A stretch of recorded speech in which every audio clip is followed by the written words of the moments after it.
Good evening, gamers. This is Joe from What I'm Playing Now. We are on episode 49 of the podcast, and we are going to try to get through this one, hopefully, without too much coughing and without too much of me showing my cold that I've had for pretty much the past week. So I'm pretty much at the end of this thing. I still do have a little bit lingering on, and hopefully all the medicine that I'm on will basically deter the cough from coming on, which is one of the reasons why I was not able to do one last week, because I just didn't want to sit here and just be coughing for pretty much a half hour straight. So we're going to try to knock through this one. I got my Powerade next to me, so I'm going to be probably drinking that quite a bit throughout this episode just to make sure that my throat doesn't dry out and I start coughing more. So let's get to this. We can be found at our email, whatimplayingnow@gmail.com. You can follow us on Twitter at whatimplayingnow. We have people following us daily, and we're growing slowly. I've actually been posting some things to the Facebook page. Just look for What I'm Playing Now on Facebook. Google plus.google.com/the What I'm Playing Now podcast, and of course our Twitch channel, which I haven't been pretty much too active with for the past week or so, mainly due to the cold, but I will be changing that on Wednesday. We will get back to Diablo 2. The Twitch channel is twitch.tv/What I'm Playing Now. All right, we're going to jump into what I'm leeching now and some of the things that you can get for free coming up in December and January. Sony actually posted in their PlayStation blog a sneak peek of what they're actually going to be giving out for free PS4 games coming up in the next couple months. And I think they mainly did this because Drive Club PS Plus Edition is still nowhere to be seen. But in December, you can look for Injustice Gods Among Us Ultimate Edition, as well as Secret Ponchos. And in January, I believe we will be getting Infamous First Light and the Swapper for the PS4. So there's a couple of things. If you have PlayStation Plus, you can look. Hopefully, they will be able to add Drive Club in there into one of these next months. But who knows? Because from what I hear, that title still kind of just screwed up. Nintendo is going to be releasing, and this really isn't a deal, but it's just something I kind of wanted to throw in here. Nintendo's going to be releasing a new 2DS model.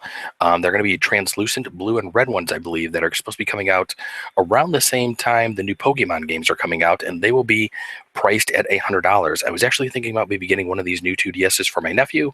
My brother, I don't think, listens to the show, so I'm not too sure I really have to worry about that, but I'll see. He's still a little young, on the young side, so I may wait until next year to get him a 2DS, but I'm really thinking about for $100. What the hell? Why not? We'll get him into gaming young. The next couple of kind of deals I have are basically going to be for Black Friday gaming deals. Walmart's revealed some of their stuff, as well as GameStop. Both of them appear to have good deals on consoles. Probably one of the best deals I think I've seen as far as consoles go is the PS4 one, where you can get Grand Theft Auto 5 and The Last of Us for $400. The Xbox One just has tons of deals on consoles across the board. If you're looking for an Xbox One, now is definitely the time to grab one. But if I didn't have a PS4, I would definitely get the Grand Theft Auto 5 and The Last of Us bundle, because those are two games I haven't played on the PS4, and I would definitely like to. So to me, that's one of the better bundles. As far as games go, looking through GameStop, and I normally do not stop at GameStop, or normally don't shop at GameStop, but one of the better deals that I saw was Shadow of Mordor on the PS4 for $29.99. You can save $30 on that thing. As far as looking at all the other games that are out there, if you have not played Shadow of Mordor yet, for $29.99, you do not want to pass this up. If other stores offer that deal, run out and get that, and you will. Shadow of Mordor right now is probably my game of the year. I'm going to be picking up Dragon Age Inquisition probably tonight, and I'll be downloading it. I probably won't get a chance to play it until Wednesday, or possibly even Thursday, possibly even the weekend, mainly because I got Dice Masters coming up tomorrow night. I think there's a tournament I'll be going to for Dice Masters. Wednesday is going to be Diablo 2, so if I can maybe get in a little bit of playtime after Diablo 2, we'll see. And then Thursday will probably be board game night, and I definitely want to go down to that. So I do have a busy couple of days ahead of me, but I'm going to be picking up Dragon Age Inquisition.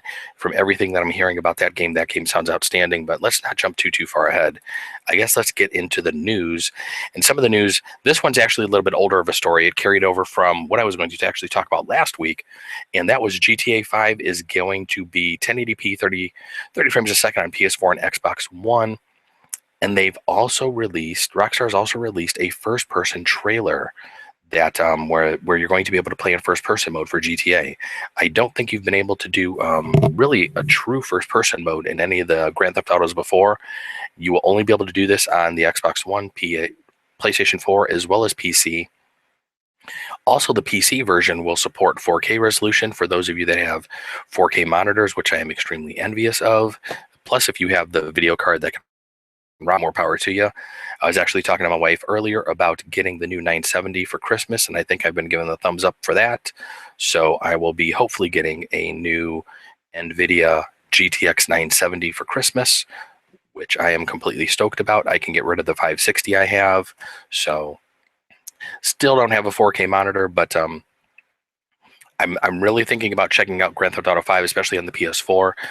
That may be on my Christmas list. Next story, one that from the PlayStation blog Bloodborne, which is coming from Software, which is basically from the people who did Demon's Souls, Dark Souls, and all those lovely, ridiculously complicated and hard games that just want to make you throw your controller across the room. That game's actually been pushed back a month, and the game will be released now exclusively on the PS4 on March 24th of 2015. I guess they had a small alpha test period where they actually got quite a bit of feedback from users, and it sounds like some of the data that they put together they'll need an extra month for. I'm completely fine with an extra month pushback on this game because I will be getting that game day one and cannot wait for it. One of the other news stories I have, this is more along the lines of board games, and I got this from Dice Tower News, and it was an article that's from Black Diamond Games, their blog, and they're basically talking about purchasing board games this year and basically try to get some of your stuff early. And I think a lot of the stuff that was written here in this article, I think is really good. If you remember a couple of weeks ago when Uncanny X-Men was released from the Dice Master game from WizKids, they basically had to push that game back by a week because of the port delays. That's one of the first things that's mentioned in this blog article. A lot of board games do come over from Asia. Expect that any games that are possibly coming out between now and Christmas may get delayed because of these port delays. It's kind of funny because I had actually ordered my wife something for the house, and it was on back order, and we were told it's basically because of the port delays out there on the West Coast. And I told her, I go, welcome to my world. I guess it's not only affecting my games, but some of the stuff you want as well. Some of the other things that's mentioned in this little article and this write-up is poor forecasting, and game publishers, he's saying, are basically just having a hard time trying to basically figure out how much they need to produce for their game and how much they actually need to print. We actually saw this with let's use Dice Masters Avengers vs. X-Men as a perfect example of this. WizKids really under kind of sold how popular the game was actually going to be.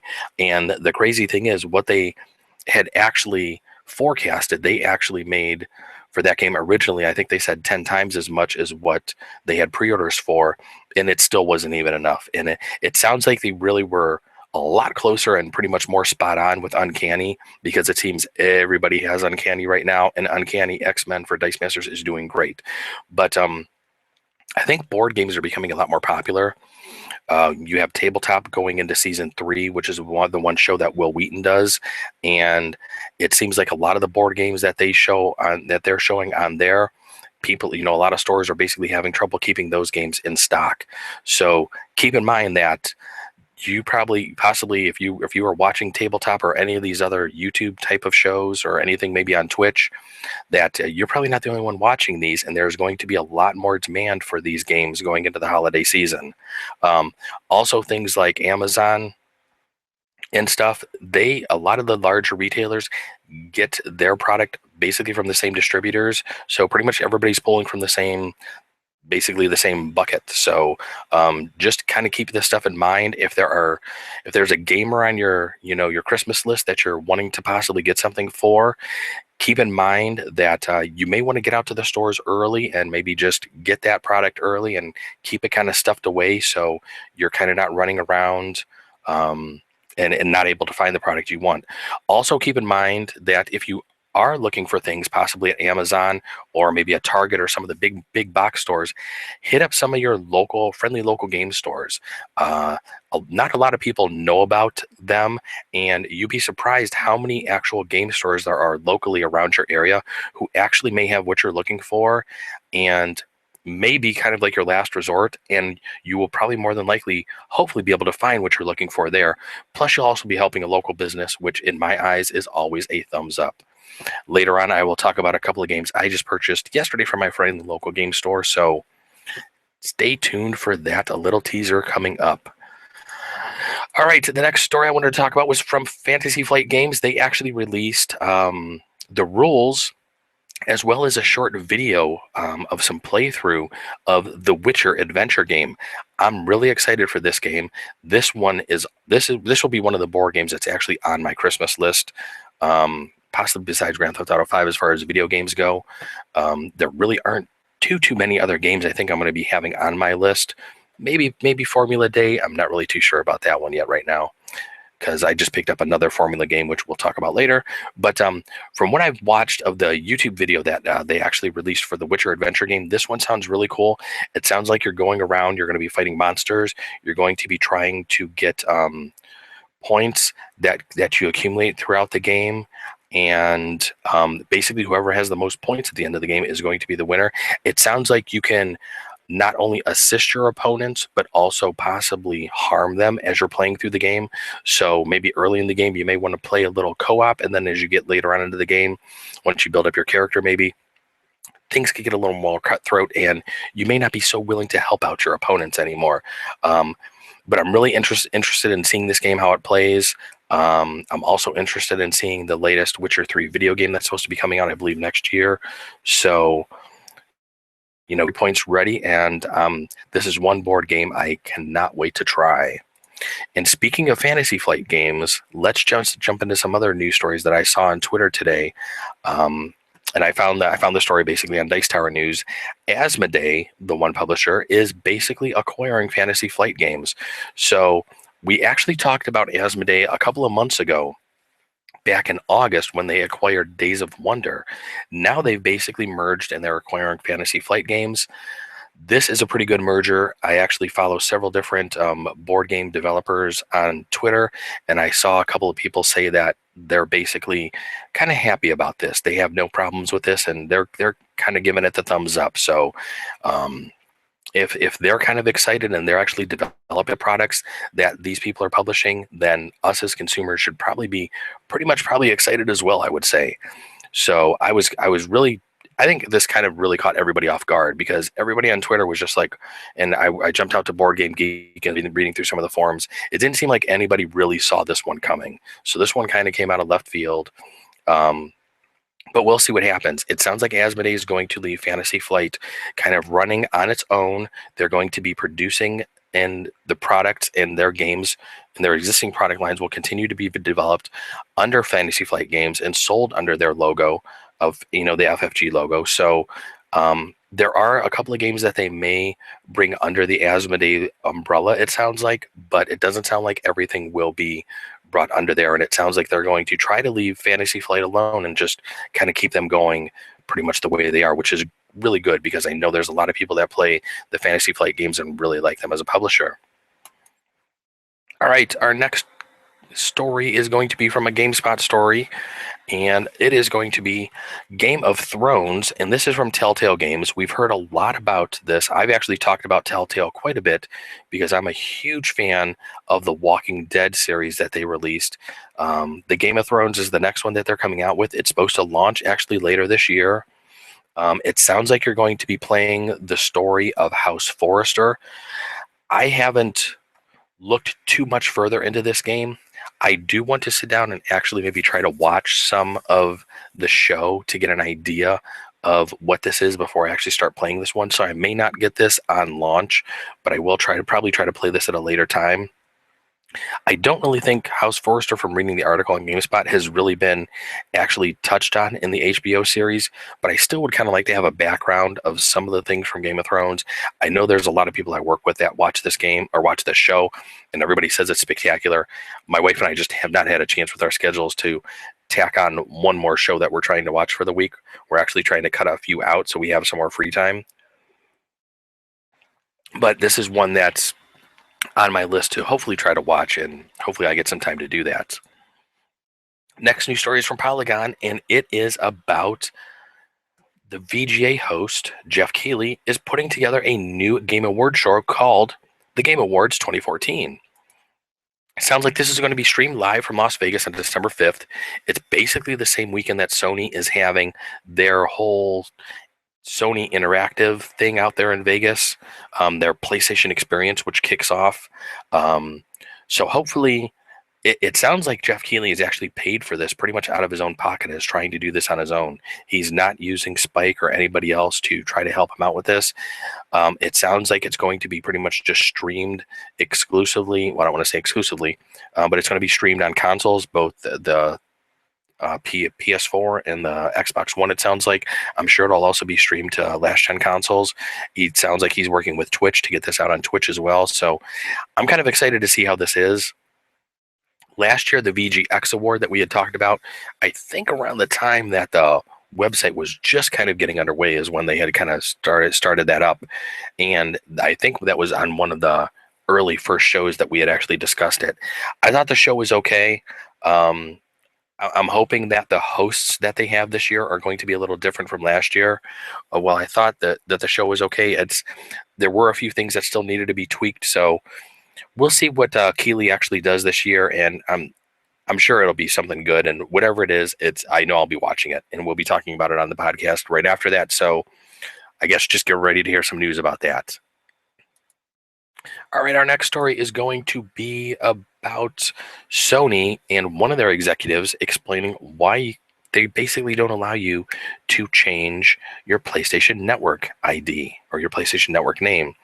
It basically sounds like, in short, that they really just don't want people griefing. So they don't want somebody going into one game, griefing, changing their name, going into a different game and griefing, and just being able to do that. Now, Microsoft basically gets around that because you basically have to pay a fee to change your name on Xbox Live, which I think is a great idea.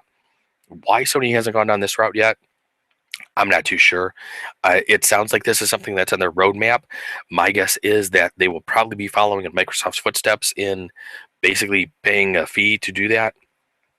I think most not only, like Xbox Live does that, but I think most games do that as well. I think in MMOs, I think Blizzard does it with World of Warcraft. I thought you could actually change your name for a fee.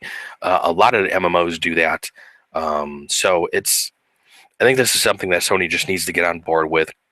Basically quit making excuses as to why they're not doing it and come up with a way to where if you put a cost above it, people aren't going to be doing it constantly. And you know what? If they do, you're making money off of it. So kind of quit complaining.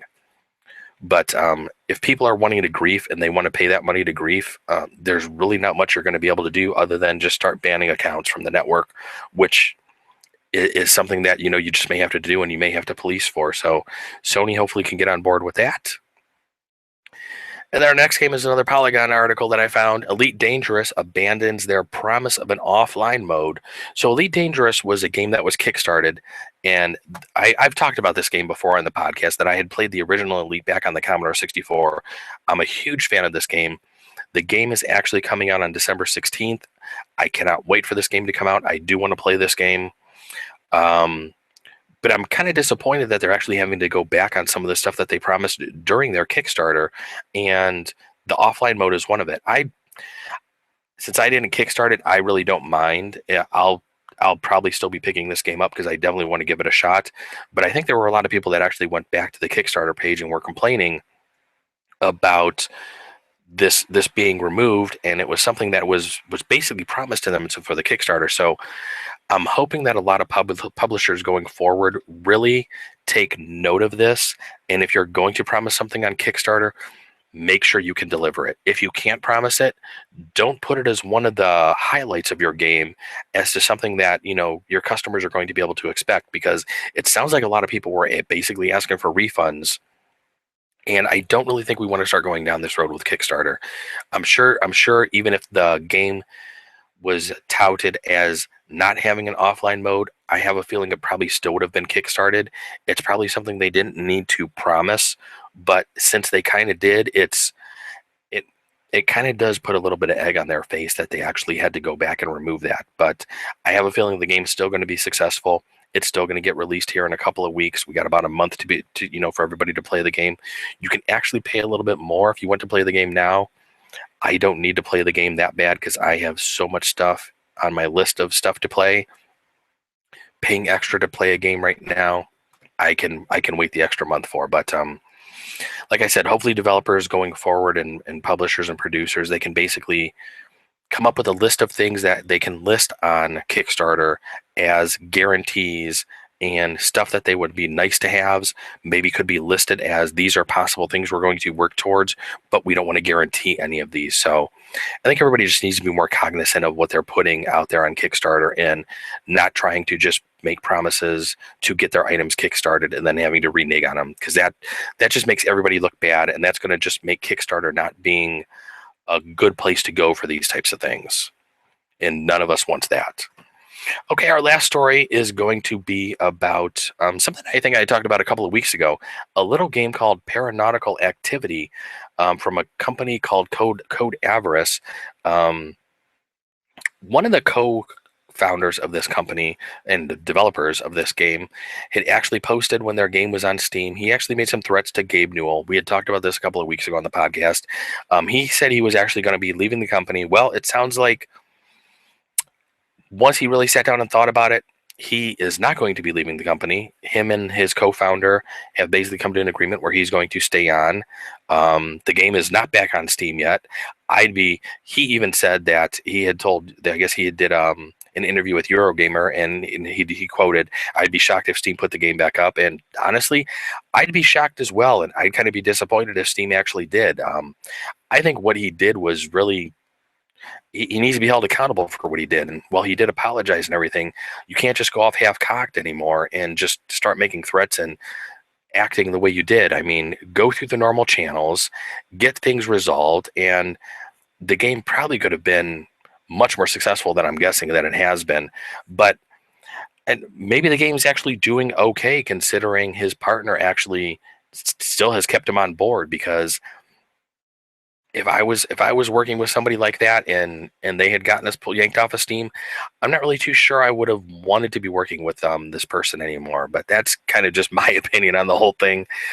It sounds like these guys are possibly good friends. They've probably been working at this stuff for a while, so I'm guessing they both learned quite a bit from this, and hopefully their next game will be able to be put on Steam and will be able to be a big success for them. But not really too sure about Paranautical Activity. I'm guessing they're probably still selling it on their site. I haven't looked at that yet, so it was one of the things I wanted to do, but maybe I'll look that up later.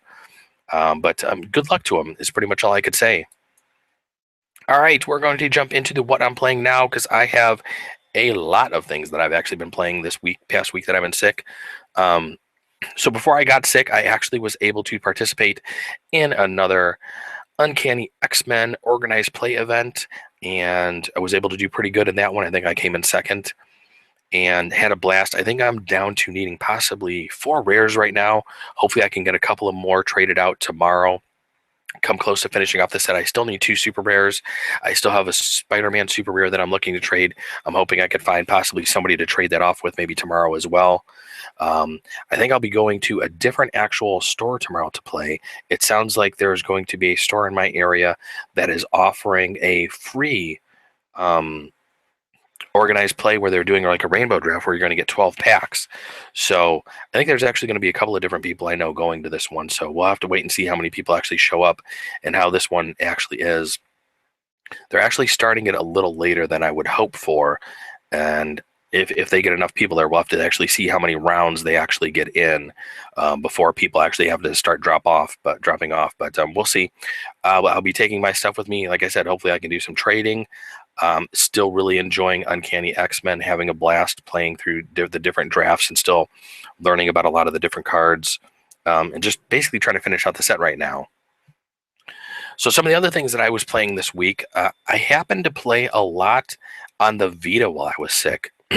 I kind of just sat around in the rocking chair well, I was sick for a couple of days, and my wife was watching TV, and I would just sit there with the Vita, and I was playing a lot of the Binding of Isaac Rebirth and Luftrausers, which I've been having a blast with both of those games. Both of them are rogue type games, I guess you could say, and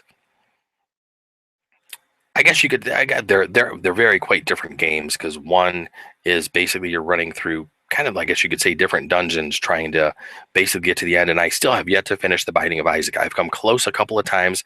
I've had a couple of very good runs, but there have been a couple of screens where I just run into some mobs where the little skeleton guys that are throwing the bones, I've run into a couple of rooms with them, and they're just pain in the asses. The way they just I just haven't found the way to just really avoid them yet and get through them. I've been able to get through them a couple of times, but when I've been kind of loaded up and stocked up and thinking, oh, this will be a breeze, I hit a room with a couple of new mobs that I haven't seen, and it just completely annihilates me, and I just get upset and then just play through the game again. Luftrausers is a lot different, I guess you could say, than Binding of Isaac, because it's basically a kind of a flight game. It reminds me a lot of the one flying game I used to play back in the arcades, Time Pilot. And I was having a blast just bouncing back and forth between both of these games pretty much for several days. And I have quite a bit unlocked on Luftrausers because each time you play the game, it basically accumulates your score and it just keeps adding to it. And when you get so much score accumulated, it unlocks, and then you kind of start back at zero, and then you're going up to, I think my next unlock is around 90 some thousand. So I do have quite a few different things unlocked with the game, and I have a pretty decent ship. I like the gun firing that does the spread out firing, where I think it's like 4 or 5 shots that are spread out. That to me seems to be one of the better ones, and I'm able to get my combo meter built up fairly quick with this. And it's kind of interesting because there's some games where there's a lot of airplanes flying around and I can get the combo meter built up really quick. And then there's other games where it seems like there's just more ships in the water and not enough planes flying around. And getting my combo meter built up is just really crazy. I haven't figured out what I'm doing different yet between the games of where I have a lot of airplanes around me and where I don't. I don't know if it's just completely random. I haven't really looked too much out there and read much about the game. I've just been trying to like figure it out and learn some things on my own.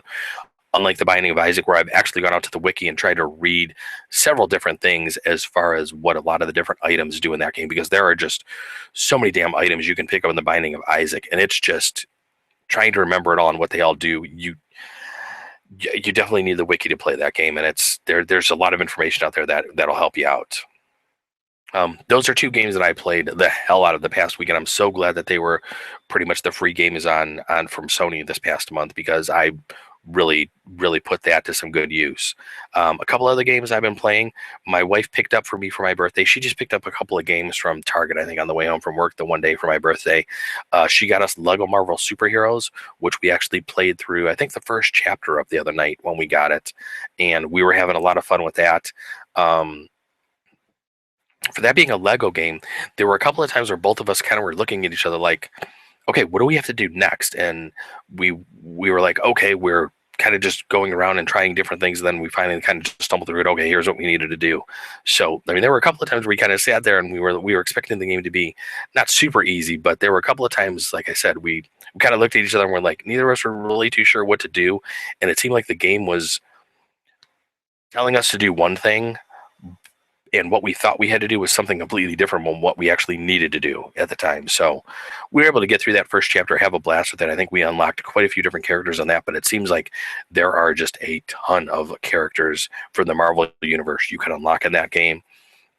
And we're nowhere near having that list done or completed yet. So we'll be playing that for a while. She also picked me up an older game on the PS3, and that was Mortal Kombat versus DC Universe. She kind of just wanted to see what it would be like with a different playing against some of the different superheroes. And I told her Injustice was actually going to be the free game next month, I think it was, on the PS4. So we'll definitely be playing that one. But I had only played, I think, the demo to Mortal Kombat versus DC Universe, and I actually sat down and played this, and it was having a pretty good time with it. I was having to look up some of the different moves and just learn them really quick. And just like with any Mortal Kombat game, you really have to know the moves to actually really enjoy the game. But I started playing through story mode, got through quite a couple of different storylines, and was having a blast with that. And then over the weekend, I also pulled out Dead Island, and this was a game I started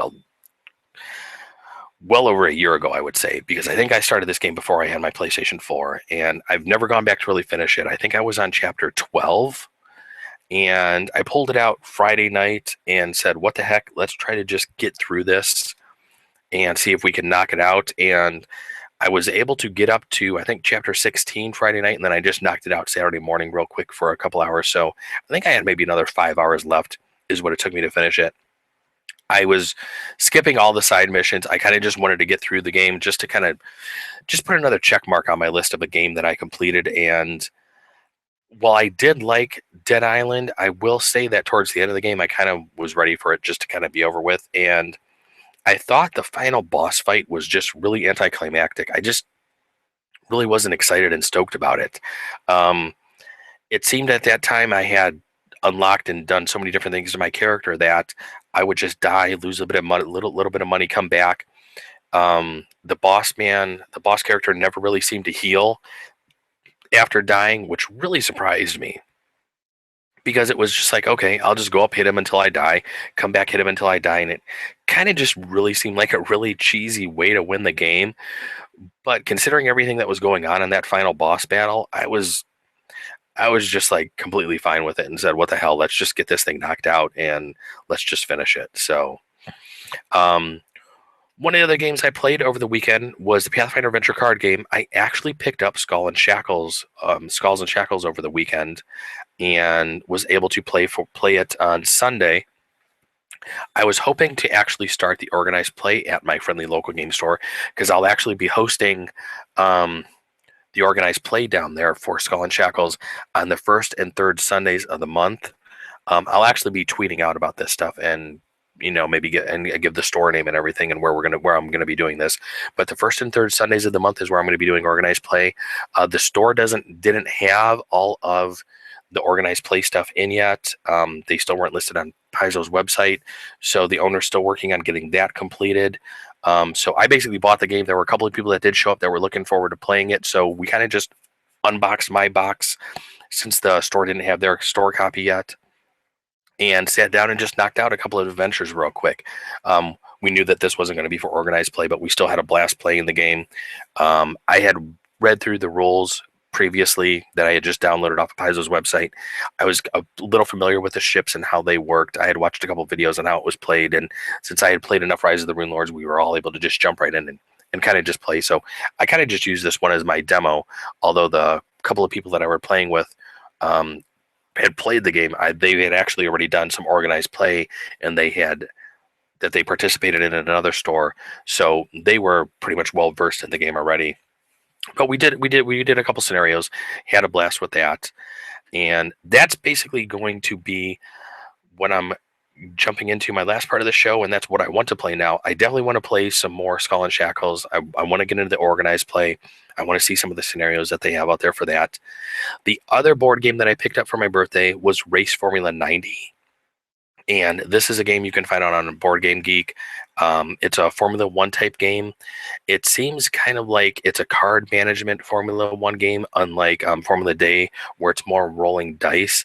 This game, you actually play cards as far as how your movement goes around the track.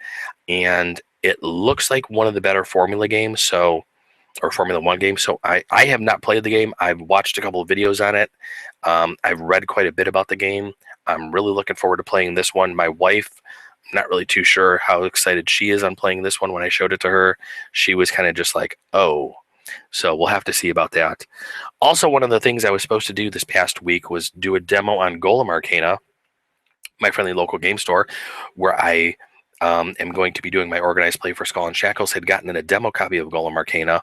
The owner had given me the game. I brought it home, and I was trying to screw around with that, and basically had to go out to the Golem Arcana forums and basically post and say, hey, I'm having trouble getting this demo set to work with the application that's out there in the Google Play Store. And that is because the demo kit does not work with the current app that is out there. I guess you need to have access to kind of like the beta software of the application, which they normally only give to people that are actually demoing the game for Golem Arcana. So the owner was trying to get my account flagged to maybe be able to see this beta piece of the software, which I can't see, because every time I tried to click on one of the golems that basically said demo on it, the app was telling me that the golem was not in play at the time. So there really wasn't a whole hell of a lot I could do with the game at the time. I did try to just go through a few turns just by clicking on the app with my finger and kind of just moving things around on the board, not using the wand. But after doing that for about 15-20 minutes, I was just like, okay, this is not being able to just kind of click on everything with the wand and just having to kind of use my finger and trying to do this way. It was just really hard, and just I wasn't getting anywhere. So I said, let me just box this back up. I'll take it back to him. It actually sounds like he has somebody scheduled to come out next week to demo the game, which I'm really looking forward to, which I'll be showing up for. And hopefully I'll be able to get to play as well. But that's about it. Those are the things that I want to play now. Golem Arcana, Race Formula 90, as well as Skull and Shackles, the Pathfinder Adventure card game. I wouldn't mind getting back into Rise of the Rune Lords and playing through some more of that, but I have a feeling now that I got Skull and Shackles, we'll have to see when I have time to actually get back into Rise of the Rune Lords and maybe kind of work through that whole scenario, because I've never actually even finished all the scenarios I have for that one. But that's going to be it for this show. I don't think I coughed too much during it. So I'm very, very happy and pleased with that.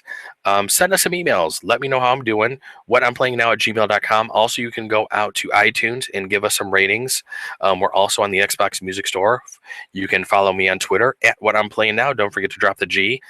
Like I said, I've been actually posting a few things out to Facebook because I've been using Hootsuite to actually post out to Twitter and Facebook for my account, and I just let it kind of push out to both of them. So I've been putting a couple of different pictures up there on the Facebook page, not a whole heck of a lot. Been pushing a couple of things up to Google Plus as well, plus.google.com/the What I'm Playing Now podcast. And of course, I will be back on Twitch on Wednesday with Diablo 2, and that's at twitch.tv/What I'm Playing Now. So hey, send me some emails. Let me know what you're playing now, and we'll be back next week with another episode. Thanks for watching. Have a good week, everybody.